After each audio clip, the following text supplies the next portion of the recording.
Hunter and Willow are like every ship in a popular fandom.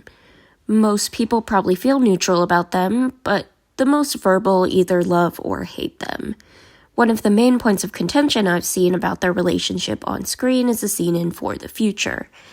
The whole episode really is a point of contention, but I really like it.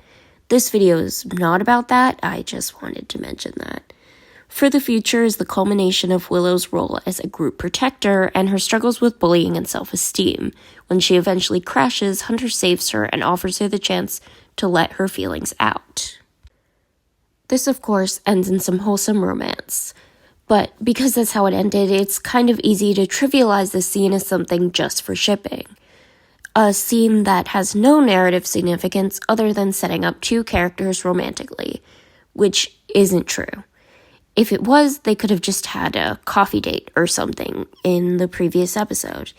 However, people started coming up with alternatives that they felt were more satisfying than what happened.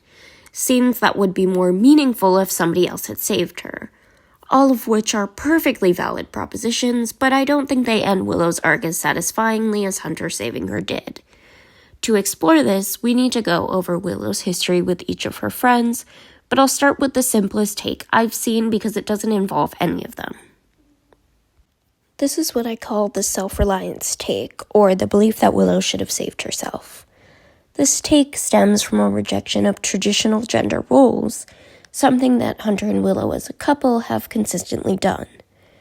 In classic fairy tales, the girl is in peril until a prince can save her, but that's not what happens in this scene. Willow is constantly portrayed as a strong, independent character, but one with low self-esteem. Her mental health is poor, and she needs a support system for that. Throughout the episode, Willow rejects this support, leading her to the ultimate message that help is necessary for healing. It also makes sense for her arc as a whole. Willow quickly finds strength after befriending Amity and joining the plant track, but she still feels like she has to prove her strength. Strength isn't something you need to prove to your support system. It's important that Willow gain confidence, but she overcorrected, trying to constantly be on top of situations where she was way out of her depth. And small trigger warning for suicide mention. I will put a number on the screen that you can skip to if you don't want to hear this, but Willow is implied to be suicidal at this point. Her plans are thorny and they wrap around her, as opposed to lashing out like they do in her introduction. She is trying to hurt herself, and no suicidal child should have to save themselves. And a note on gender roles. Even though Hunter, a boy, carried Willow, a girl, to safety, doesn't mean Hunter and Willow fall under stereotypical gender roles. In fact, in my opinion, this subverts them further. Previously, Willow carries Hunter when he falls off his staff. Hunter is often needing Willow's help, and this led to a lot of jokes and art placing her in a more masculine position in the relationship. By letting Hunter protect her in return, the show removes the concept of a relationship requiring a dominant protector and someone in need of rescue. They're on equal footing. Also, usually the princess carry is reserved for skinny white girls. I don't know about you guys, but there's something really exciting about seeing a fat Asian girl getting carried bridal style through the sky. We just don't get that stuff often, you know? Moving on to Willow's first friend, and the one she has the most history with, Amity Blight. We don't know how Willow Park met Amity Blight, but it doesn't really matter for this video. While we don't know how Willow and Amity met, we know they grew extremely close. Unfortunately, their friendship ends up breaking when Amity is forced by her parents to renounce Willow because of her lack of magical ability. Amity continues to mock Willow for this lack of magical ability throughout her childhood. After they reconcile, Amity admits that Willow hadn't been too weak to be her friend. Amity instead had been too weak to stand up for Willow. And Willow gains confidence from this improvement in their relationship. It's because she and Amity reconciled that she's as strong as she is at the end of the show. Willow wasn't nearly as confident or skilled in magic and combat when she first knew Amity. It becomes obvious that Amity knew a much more insecure, fragile girl in the episode Labyrinth Runners. Throughout the episode, Amity belittles Willow's strength unintentionally. She overcorrects her previous teasing by growing extremely overprotective of Willow, often undermining Willow's attempts to protect herself. The Willow Amity knew was weak, but Willow shows Amity that she's strong. This conflict is resolved when Amity, instead of protecting Willow, supports her. Amity learns that yes, while she has known Willow at her worst, Willow is capable. She needs Amity's support, not her protection. The importance of Willow's breakdown is different. Willow's breakdown is a demonstration of her worst, which Amity has already seen and accepted. It's a culmination of her protectiveness over others. But Amity doesn't need to learn that Willow deserves help too, because she's already learned that lesson. She's learned that Willow has needed Amity's support time and time again. Amity just needed to learn how to give it. I also think that having Amity save Willow would frankly make the scene more about Amity. It's Amity's journey of accepting Willow as not too weak, then that she can protect herself, and finally that she needs someone to lean on. It's not about Willow being vulnerable with someone. Amity has been exposed to Willow's deepest private emotions and feelings, and personally, I'm satisfied with the screen time their relationship got. I'll concede that they don't get many scenes, but the ones they do have so much interesting dialogue that makes their relationship incredibly complex. With all that said, let's continue to Willow's second friend, Gus. Gus was technically there in the scene Willow was saved, and I think that was nice. He is Willow's ride or die above all else. You cannot separate them. Willow and Gus meet when Gus runs off into a room to cry. Presumably Willow is there because this is her designated running off to cry room. Gus and Willow's relationship as kids is on equal footing, while Willow and Amity have the fact that they were a late bloomer and talented witch respectively looming over their heads. Willow and Gus don't seem to experience this imbalance. Gus is a prodigy and Willow is a late bloomer, but they both struggle to fit in with their peers. Willow helps Gus when they meet with a breathing technique, but it's clear that Gus has a good idea of her insecurities as well. He's seen Willow in a terrible space, and it's clear it's made him a bit protective of her. Gus is generally not a suspicious person. He's very trusting of his own potential friends, but very skeptical of Willow's. And for good reason. From his own perspective, him being tricked is his own fault, but Willow has been burned before, and it's all Amity's fault. Hey, I don't know what kind of mission you're on, but it's been a tough year for Willow, and she's really looking forward to making this team a thing. Don't mess this up for her. It's definitely easier for him to recognize Willow's problems more than his own. Regardless, he is a bit protective of Willow. He's not nearly as overprotective as Amity, and even takes issue with her overprotectiveness. Hey, you should say something. I'm fine.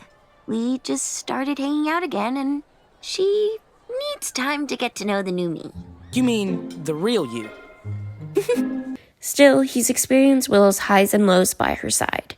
Arguably, he knows her better than any of the other lead characters. Yes, he gets caught up in everything that happens and begins to rely on Willow, which is why he's there to support her. Gus has always understood Willow's flaws and strengths. That's why he didn't need to save Willow. He's been doing that the whole time. He just needed to be there for her, which he's always done. I know a lot of people read their relationship as siblings, which is completely fine, but I kind of read them as codependent best friends. There aren't enough interpretations that aren't siblings or romantic. Gus, however, isn't the main character of the show. Luz is, which is why even though Gus was at Willow's side throughout her arc, Luz helped facilitate Willow's growth from a shy, insecure girl to a confident, extroverted powerhouse.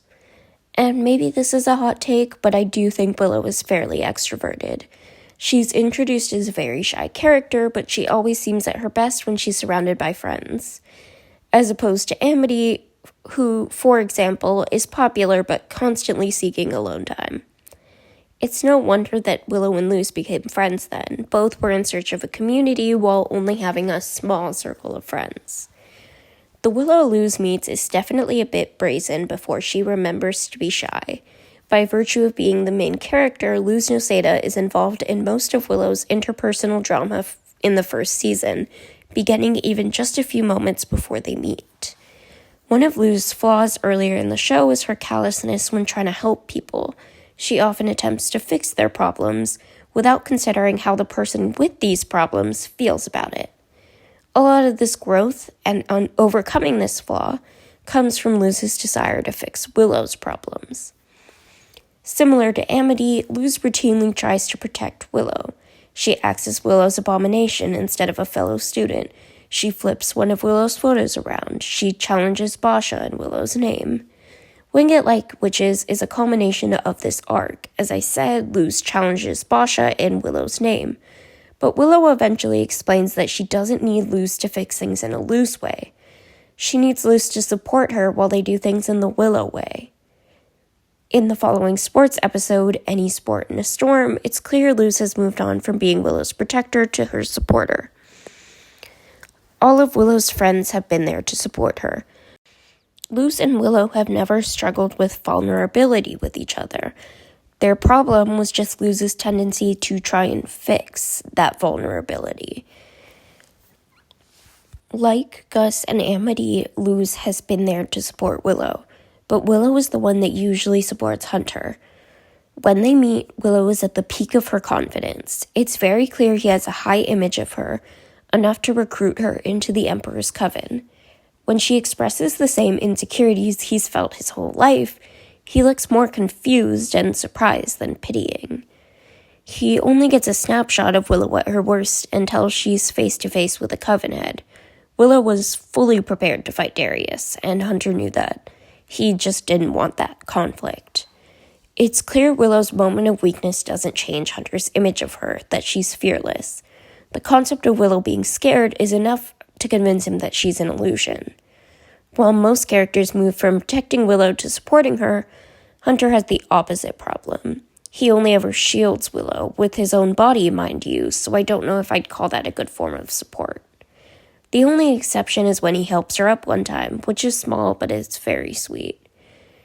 Willow, however, time and time again, protects Hunter. She convinces everyone of his innocence. She unleashes hell upon Kikimora to save who she thinks is Hunter. She catches Hunter when he falls. She shields him from the Collector and Belos. She cuts his hair, and she checks his heartbeat when he briefly dies. Hunter never met, as I'll call her pre-braids Willow, awkward, shy, and in need of someone to stand up for her. Willow has more to lose if she breaks down in front of Hunter. Gus, Luz, and Amity have seen her do exactly that, but beyond a moment of weakness in a cell, Hunter hasn't, and Willow doesn't know what they'll be after he realizes she's not an infallible powerhouse. Hunter is, in a way, a lot similar. He paints himself as cocky, overconfident, and larger than life, but he's deeply afraid and insecure.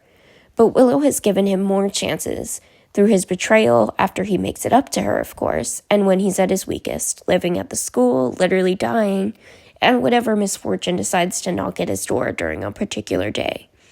She'll be there for him. Willow has this specific facial expression whenever Hunter does something dorky. She's obsessed with that loser. Willow needs to learn that Hunter will do the same for her, see her at her weakest, and stay anyway. She catches him, he catches her. Because Willow and Hunter aren't girl boss and male wife or whatever people want them to be. They're partners. They take care of each other. One doesn't protect the other. To put it simply, Hunter was the perfect choice to save Willow because he's the only one who has never seen her at her worst. He's the one she's been putting up the most of a front for, and therefore the only one she needs to let her guard down for the most. She can't truly have a relationship with him, no matter the nature of it, until she shows him all parts of herself. Which I guess is the hot take in the Owl House community as far as I've seen. Maybe there's also some wish fulfillment for fans in this scene, wanting to be rescued by a brooding white boy, and don't get me wrong, there's no problem with that. I just think there's more to this scene than the cheesy romance people give it credit for. Not that it isn't cheesy romance.